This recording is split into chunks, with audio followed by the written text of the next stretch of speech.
we understand if there's a problem with customer experience, well, maybe it comes from place A, maybe it comes from B or C, maybe everywhere.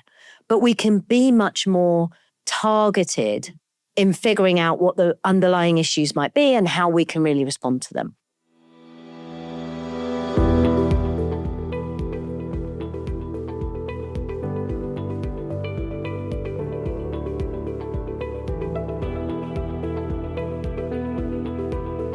Today's episode is a bit different. I'm joined by two colleagues at Microsoft who've been partnering with me over the last few years to drive true CX transformation for Microsoft. I have with me Mike Friday, General Manager, Customer Experience, and Diana Parker, General Manager, Enterprise Sales and Operations. I'm super excited that you guys are here today. I want to go back a few years. And I recognize that when we embarked on this CX transformation, we really had to look at ourselves and really think about what it was that we were going after in terms of a bold customer experience ambition. We didn't start with tools. We didn't start with business process or metrics or some of the more traditional elements that enable large-scale change. We started with culture and our people. I'd love to hear kind of what you recall about those early days.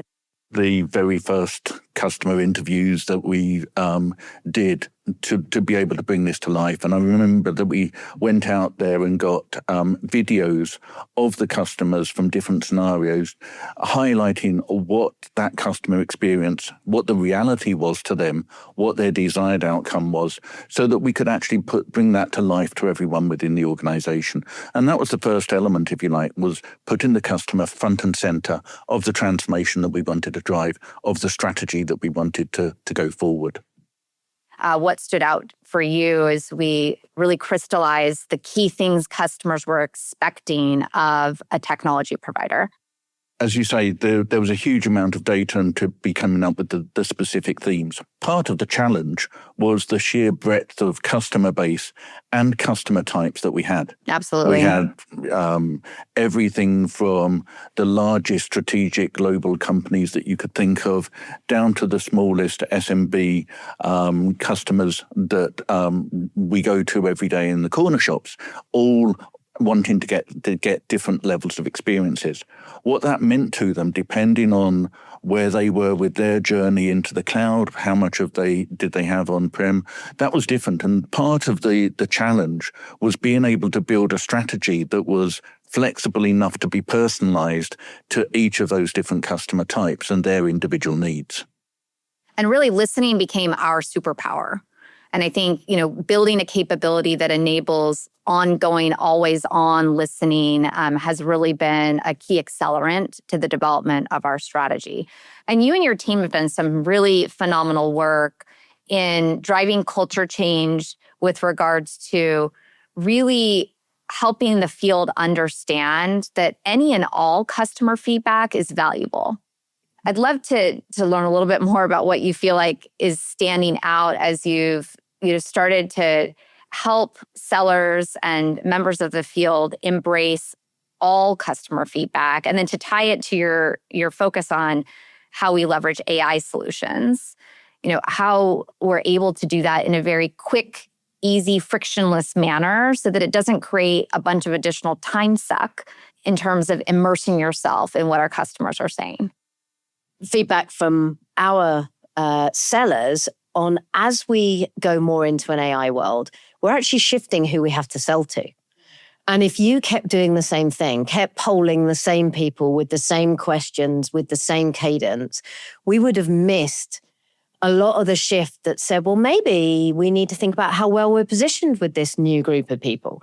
And this new group, so for us, a real shift into much deeper industry knowledge and understanding and business, have different expectations than an IT department head who might have known Microsoft for the past 20 years, really understand the value we drive.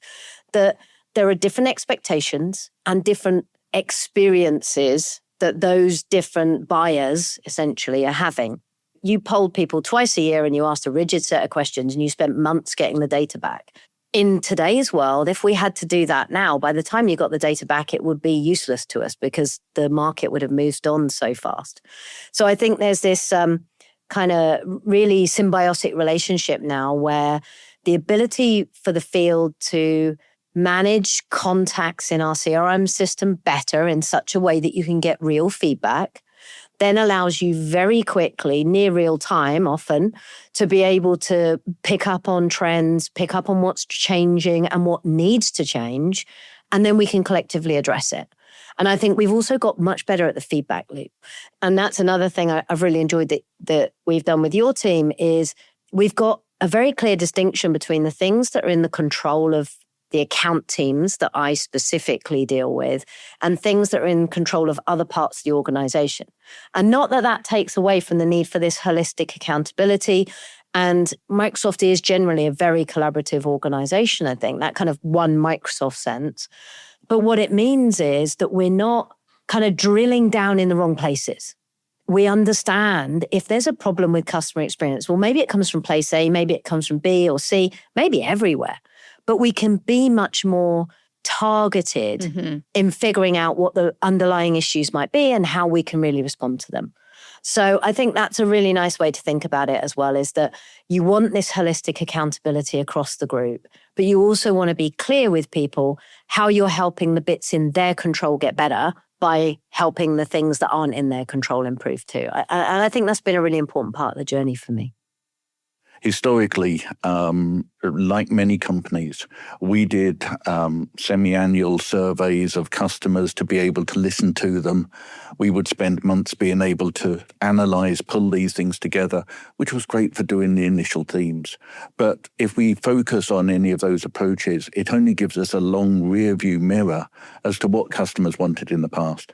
What was important was how we could move forward, modernize our processes so that we had something that was truly an always-on listening mechanism, something that we could respond to customer needs, be able to adjust on the fly, and be able to dive deep into some of those differences that I mentioned earlier with the different customer types and their needs as well.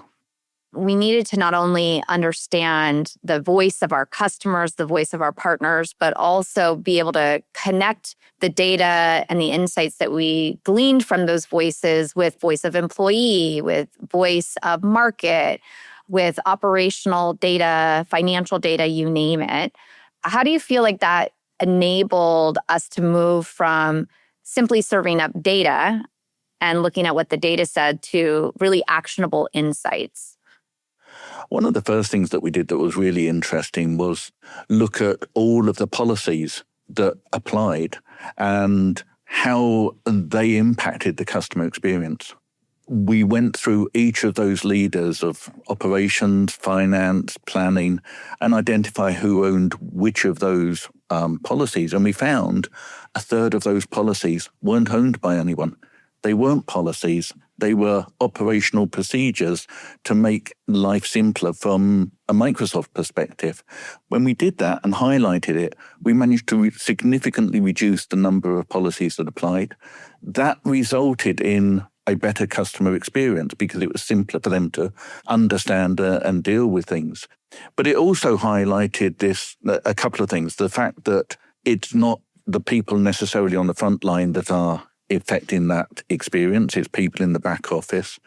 It's also the fact that people don't set out to deliver bad experiences, but unless you build that into the culture, they're just focusing on what it is that they can do to do their job easier and better without considering that impact. When we considered that impact, when we brought that to the fore, it did improvements for everyone, for customers, for partners, as well as bringing improvements for Microsoft. It was a real win-win-win situation. Building off of the point around culture and driving alignment, I'd love to spend a little bit of time with you, Diana. You're kind of unique in that you've spent a bunch of time actually in the field, selling, engaging direct with customers, and now you're on the flip side, enabling sales and operations teams across the globe. I know we keep coming back to culture, but anyone who knows anything about Microsoft knows it's really core to the DNA of the journey we've been on since Satya Nadella took over back in 2014. And that notion of customer centricity, customer obsession, knowing your customer and really delivering outcomes that are meaningful to them, I think is at the core. But that said, sales organizations are driven by targets. And this is something you and I have been talking about quite recently. But if I look back at the field sales roles, say 7 or 8 years ago, customer experience surveys were something to be endured rather than learnt from. They were something that the field would find ways to. The field are very good at hitting targets, right? You give them a target, they'll find a way. And I think the difference is when you start to deliver meaningful outcomes, and I loved some of the examples Mike was giving there, then it starts to feel like something that has value to the seller as well as value to the customer. And I think the more you can demonstrate that linkage, the better. And then you and I spent a bunch of time over the last kind of 12 months or so talking about how do we actually incentivize our sellers to demonstrate great customer experience and learn from not great customer experience rather than be punished for not great customer experience. And I think that's been quite a big cultural shift as well. And from the information you were giving me the other day, we're seeing more and more examples of great customer experience showing up. And that lets us learn and share and be really proud of those moments. But it also gives us more opportunities in this cultural shift from kind of know it all to learn it all, growth mindset, to embrace opportunities to learn from the experiences that weren't as great as they could be. So I think that shift is, and I think Mike said it really well, it's that top-down cultural shift as an organization, and then making sure it's been embedded in the way you listen and speak to customers, and then the way you communicate with the field, and the way we set targets, and the way we think about measuring and reacting to the outcomes as well.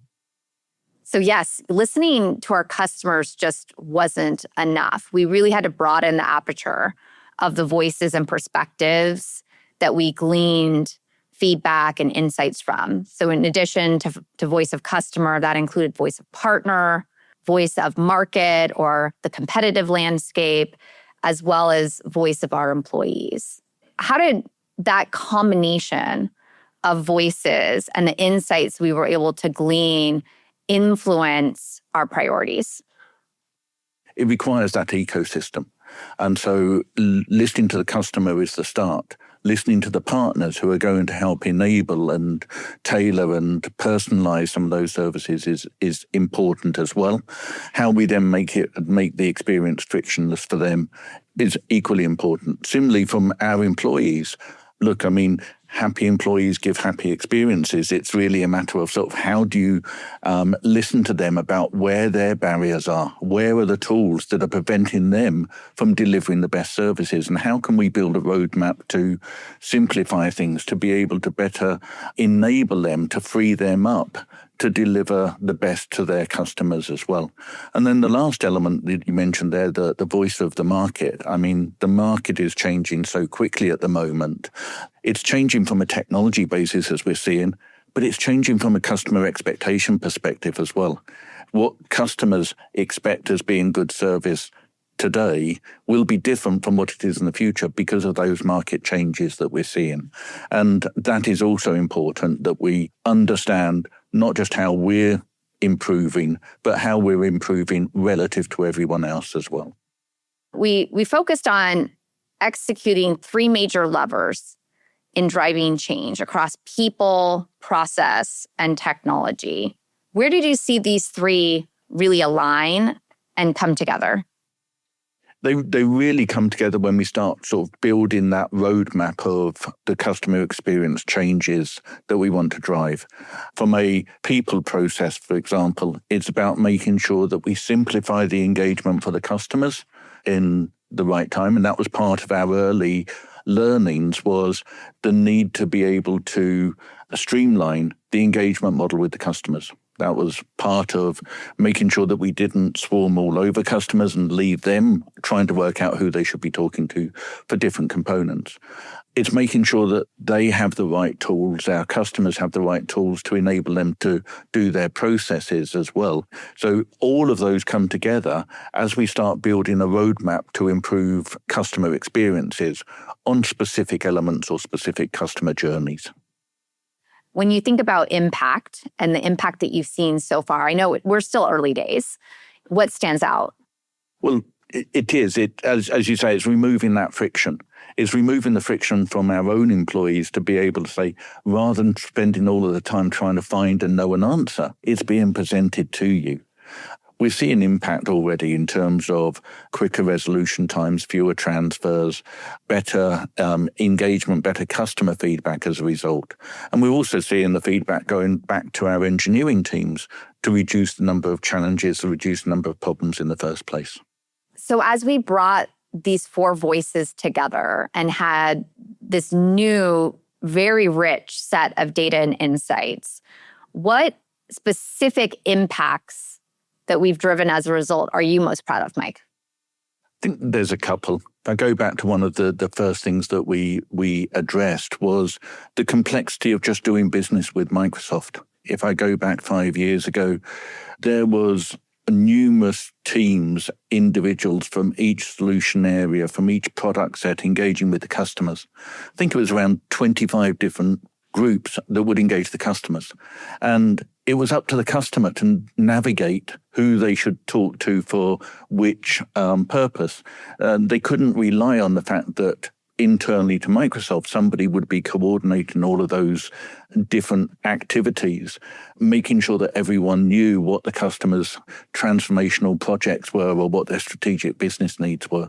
So the first thing that we did, one of the first projects that I remember as well, was as a company, we streamlined the customer interaction with Microsoft, and we focused it around three key roles: the customer success account manager, the account executive, and the specialist teams, to be able to then they would understand the customer's strategic priorities, their business transformation projects.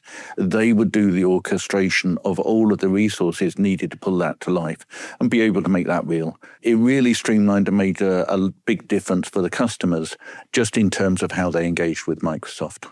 What I love about that example, and I think, to tie it back to the culture shift that we've been driving, is that as we defined clear role accountability for customer engagement, those roles work together as one to deliver value to the customer versus operating in silos and being laser focused on individual performance metrics or individual objectives, really working together as one team to deeply understand the customer's needs and ensure that no matter who is engaging with the customer, their needs were front and center and guiding all engagement activity. Absolutely. And you talked about culture there. And the second example that I'd give around that culture shift and the impact that we've had has been the collaboration that we've seen across the engineering and across the support groups and the deployment groups to absolutely reduce the number of cases that are being raised by customers. It's a culture shift because if I think about things before, each audience would take the number of cases that they were dealing with in isolation. It was how many were engineering dealing with was a very different number to how the frontline support teams or how our customer support engineers or cloud solution architects were on the front line with the customer. And each one would look at the duration of the cases within their own particular environment. So we did a number of things there. First of all, we made sure that there was an understanding of one clock, how long was the cases in each different group, and what was the ultimate time to resolution for the customer. So we would manage time to engineering, time in engineering to be able to get that resolution. So really anchoring on a customer-driven view of time spent. Exactly. What we also then, having built that common understanding of the customer experience, built a much greater focus on supportability. What tools could engineering put in that would enable these things to be resolved quicker at any level within that end-to-end environment? What could be done to actually help the customer resolve these themselves before having to place a support case with us in the first place?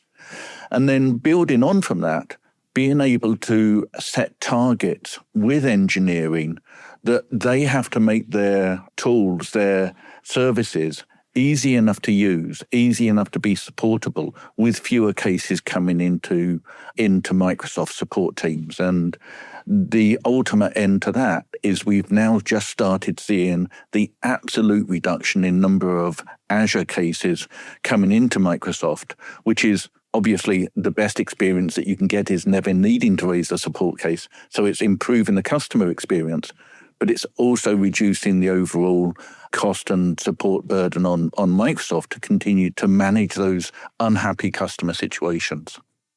And that example, that really treating support volume of any kind as a product defect, I think was a very significant culture shift as well.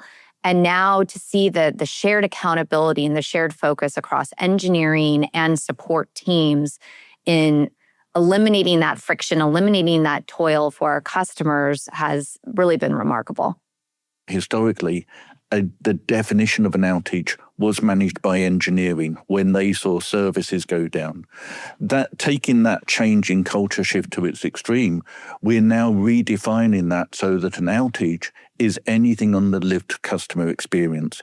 It doesn't matter whether it was caused by an environmental issue, whether it was a networking issue, whether it was a code issue, whether it was anything else that could have affected it.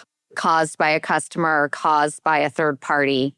We are framing that outage in the light of a customer. And those metrics are now being viewed in that light at the very top of Microsoft at the very senior levels. Those are great examples, Mike. And I talk to customers all day and often get asked the question, well, how does Microsoft achieve these pretty significant shifts in terms of culture and accountability and then ultimately customer value and impact? Again, it comes back to where we started with culture and the need to drive culture from the tops down. That comes from the top with our senior leadership team. We also created a CX council of all of the senior leaders across engineering, the different engineering teams, business operations, finance, planning, together with the sales teams to be able to align on what those key journeys were. And we then, from that tops-down council, ensured that there were customer experience targets going down through each of the different organizations and groups. It's something that doesn't give you instant results, but over this 5-year journey that we've been on so far, to be able to really start seeing some of the benefits that we've been looking forward to. So starting with culture, powered by strong executive sponsorship, driving alignment tops down on the goals or the objectives and having measures in place, and then working together to really co-create the solutions and drive execution plan, and also work together to address the issues along the way. And having the governance processes in place to make sure that we all hold ourselves and each other accountable to delivering those improvements as well. I think managing that system of accountability and measurable progress has really been a key enabler for us. Yeah, I want to go back to your point around, really demonstrating value to a seller or a person in the field. We've done a lot of work on this. We've connected experience or perception data across the 4 voices that Mike talked about with real business operations and performance data. Being on the sales side, I think one of the things that's really interesting is it doesn't necessarily feel to me like investing in CX. It feels like investing in our customers just much more broadly. And it should be, and I think increasingly is, just an integral part of the experience of our sellers. So if I think about, and you alluded to the fact I spent 6 and a bit years in the UK in the sales organization. I've now been out here in our headquarters for about 5 years. So I've got kind of a view from both sides of the fence, is as we think about how we use AI, for example, our primary focus is on freeing up time to spend more time with customers. And it's because we know that that drives tangible outcomes that we can justify, because even for Microsoft, there's a cost to us using AI. There's compute, there's storage, there's all of those things that we could be selling to someone else, and instead we're using it. We're giving it to our sellers. So there's always an opportunity cost. So those really tangible things that says, hey, if we can find 10% more time in a seller's day, then we know we're going to drive these meaningful outcomes, both in experience, which matters, because as a seller, I then have a happy customer, much better place for me to be than an unhappy customer. But we also know it drives ultimately higher spend, more loyalty, all of those things, higher use, to your point. Then it becomes a much easier case to make for why we should invest and keep investing in people and process and platform to drive those experience differences for the field. So I think ultimately as a field seller, I will have a better experience. My customer will have a better experience, and Microsoft overall will have a better experience. Yeah, I think one of our key learnings is that in order to drive CX transformation at enterprise scale, you need to have a shared accountability that customer experience matters. And at the same time, you need to have really precise, very clear individual accountability that is in the direct control of each employee, each role. And I think we're bringing that to life for our sellers and for other roles as well, which is exciting to see. You touched on the importance of diverse customer voices. And I think that's another really important point, in that I think one of our learnings has been that we can't just rely on the perception and feedback of the traditional, technology buyer, but that all voices in a customer and all customer types, whether they're, new and emerging startups, one-person company, all the way through to our global, strategic enterprise customers, that all of their voices and the makeup of the voices within a given customer base matters. And those perceptions then can be used to better understand specific actions that a given role can take to drive incremental or deliver incremental value to the customer, both as a business, but also targeted as individuals, and creating that real personalized experience. I think the thing I've really loved is how quickly you were able to pivot to looking at a completely different set of customer voices when we realized that AI fundamentally required us to make that shift to a different group. And I think you talked about people, process, and platform, maintaining or building in the agility to not be fixed into one way of gathering feedback, I think has been incredibly useful for us. So your ability to do that really quickly, the ability of your team, and I mean, frankly, one of the things I've really loved is the generosity of your team in terms of their time, because it means that my team and I can sit and ask all the basic questions and try and figure out why these things matter and why A is important and why does B make sense and how do they have interplay.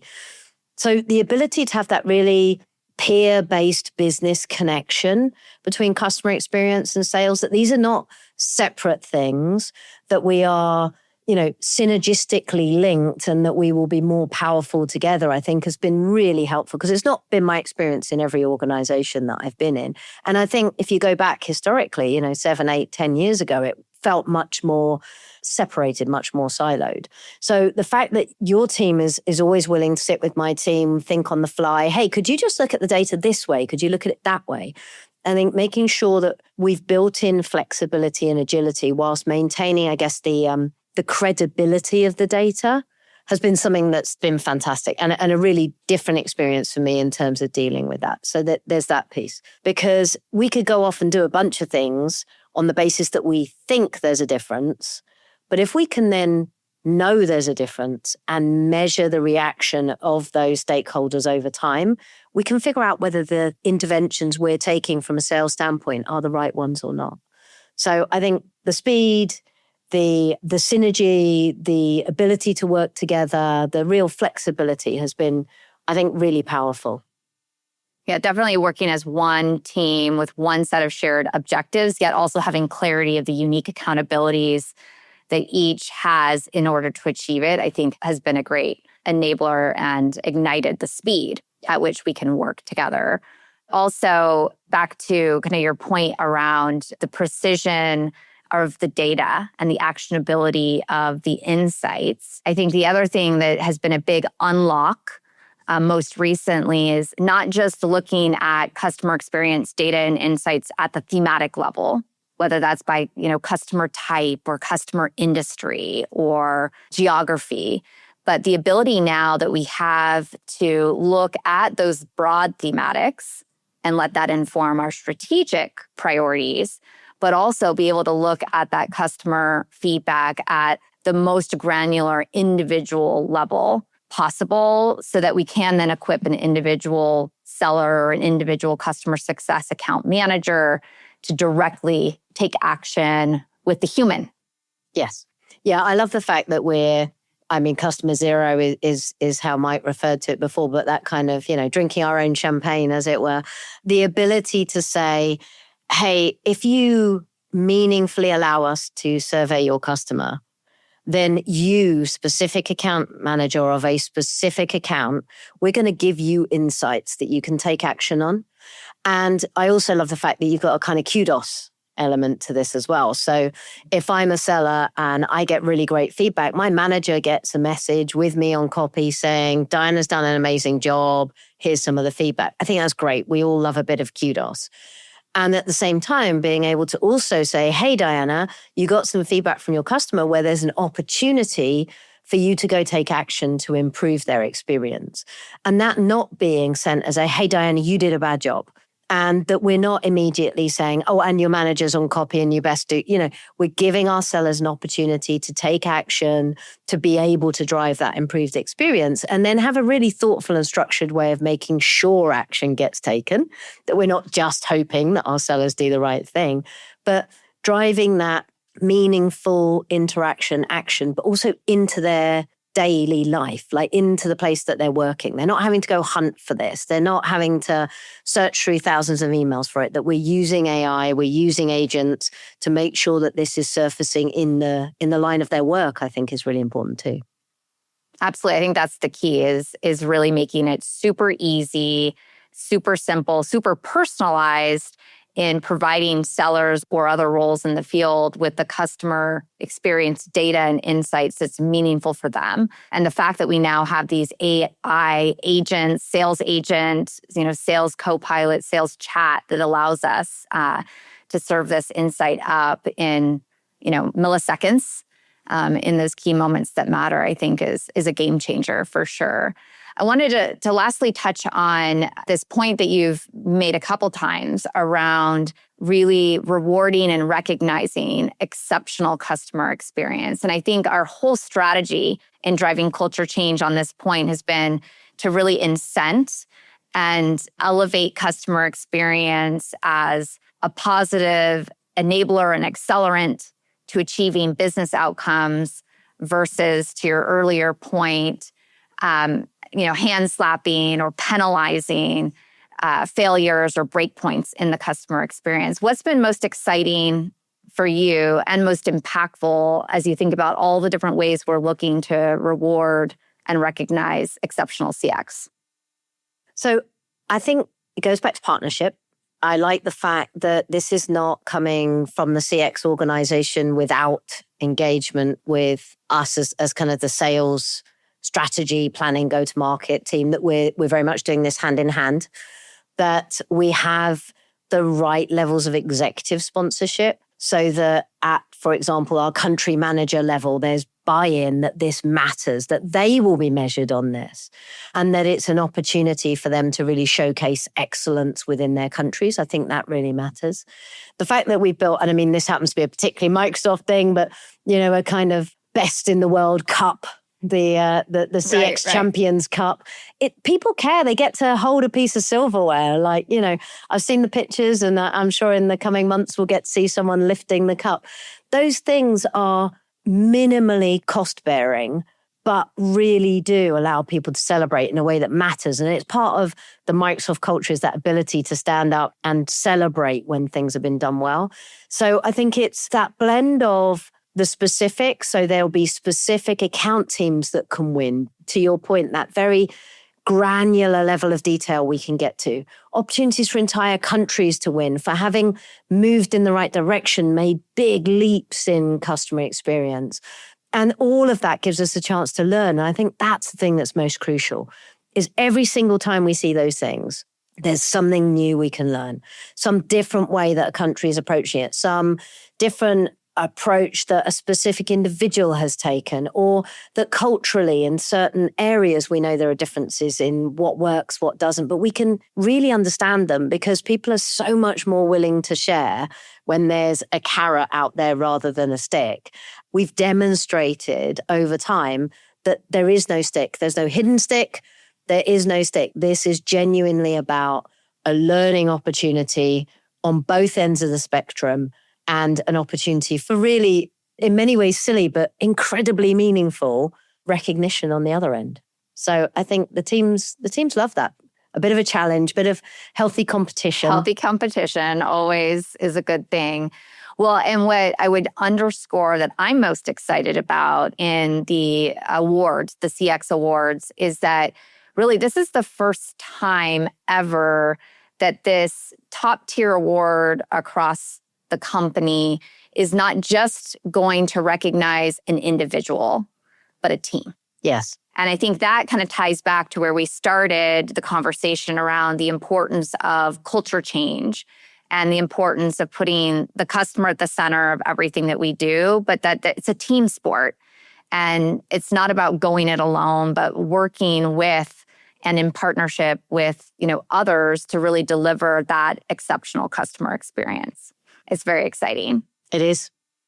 So as we look ahead, knowing that the current landscape is ever-changing, AI innovation is deploying new capabilities every day, what's next and top of mind for you in the next fiscal year? Shall I start us off? Look, I think for me, it's about embedding CX so naturally and logically in the flow of our sellers' work that it just becomes not even a habit for them. It's there. Like almost, could I have my own personalized CX agent sat there? And the first thing I know when I come in to start my day is what the pulse is across my customers, what the temperature is, what's happened in the market that I might need to think about or address. I think there's something about if there've been outages, if there've been cybersecurity incidents around the globe, can you bring all of that together to me in a way that then has an immediate action I can take so that I'm getting ahead of, in many cases, what might be a poor experience for my customer. I'm able to take proactive action, but really do it from within the flow of that work. So I don't come in and think, hey, I best go check my CX. It's just part of the way I start my day. And it's there embedded as a natural part of the way I think about my customers and how I manage them. That's what I'd love to see. I love it. I think it's a great example. It doesn't become a CX insight. It just becomes an insight and the next best action. Absolutely. From the point of view, that drives it down at the granularity level down to the individual account teams, the people on the face.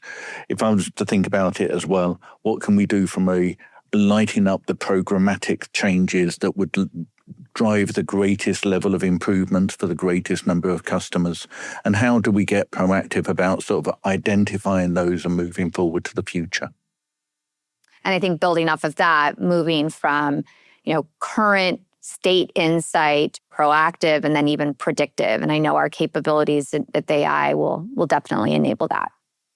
Imagine if you could build it in actually as you're designing a product so that there are things that you'll know from your programmatic insights, your historic, that if you design a product this way or a pricing methodology this way or evolve your contracting this way, it's going to lead to a better or a worse outcome from a customer experience standpoint.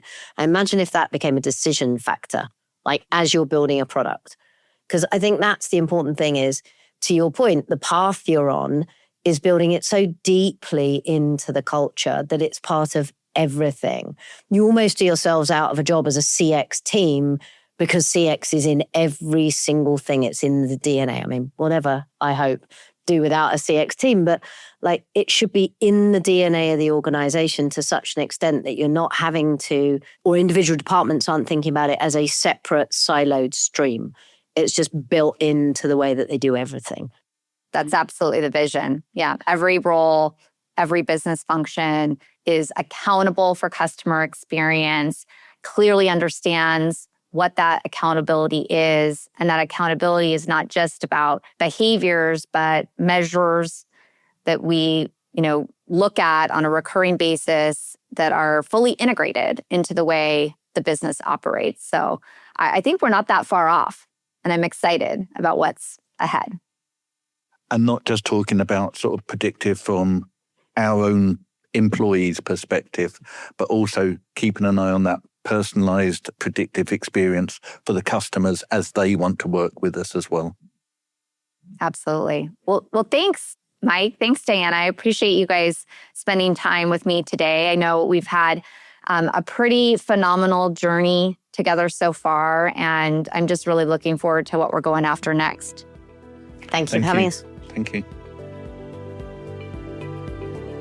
Thank you for listening to Simply CX. I'm Nicole McKinley. Our show is produced by Large Media. That's LARJ Media. Special thanks to Luya Polka and Elizabeth Machado, and to our video partner, Pegleg Pictures. To find out more about today's guest, check out the links in the show notes. If you have your own challenges or questions about CX, email your questions to the show at simplycx@microsoft.com. And please share today's episode with someone you think could learn from it, and follow me on LinkedIn to keep the conversation going.